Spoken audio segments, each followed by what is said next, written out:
Hi, my name is Emily Reynolds, and for my English 231 oral report, I will be discussing the Great Awakening. The Great Awakening is a very well-known idea, but in this presentation, I will be going over how it affected American culture and the important figures in the Great Awakening. So, what is the Great Awakening? It's a series of religious revivals that started in England and swept across America in the 18th century. It really brought about renewal of the church in America because it broke up the monotony of just the normal obligatory traditions in Christianity. So normally it was just the minister and the person, no real relationship, and it brought together a new way of life and a excitement for God. So there's a few different important figures in the Great Awakening, two of which we're going to talk about are Jonathan Edwards and George Whitefield. Jonathan Edwards was widely considered to be foremost among American religious thinkers, and he definitely lived a life of passionate devotion. He was very emotional about his preachings, and it fueled much of the Great Awakening.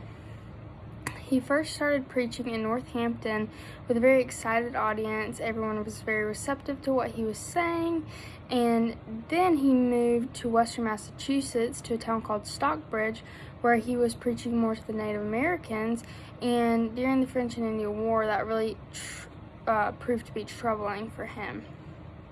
The next person we'll be talking about is George Whitefield.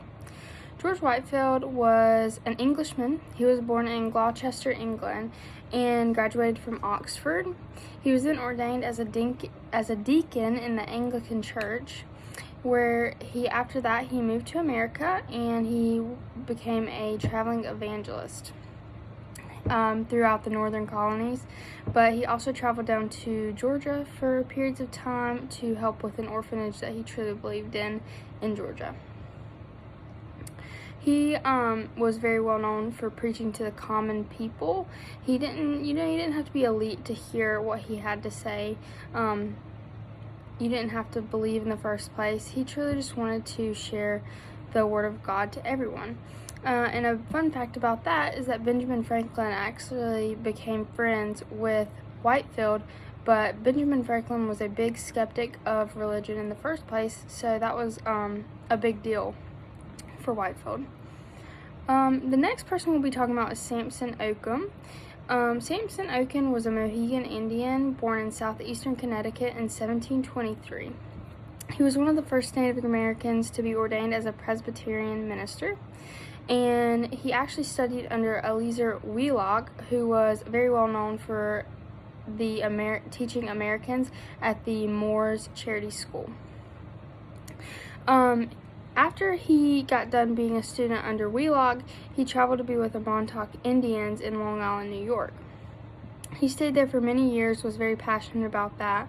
Later on, he would learn that Wheelock actually strayed away from teaching Native Americans and more into teaching white missionaries, which did not sit well with Samson Occum, and they actually had somewhat of a falling out.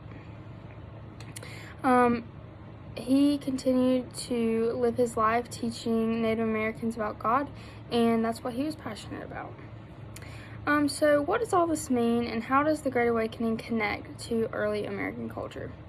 The Great Awakening pressured people to have more of a relationship with God instead of just having these traditions that were just done because they were always done.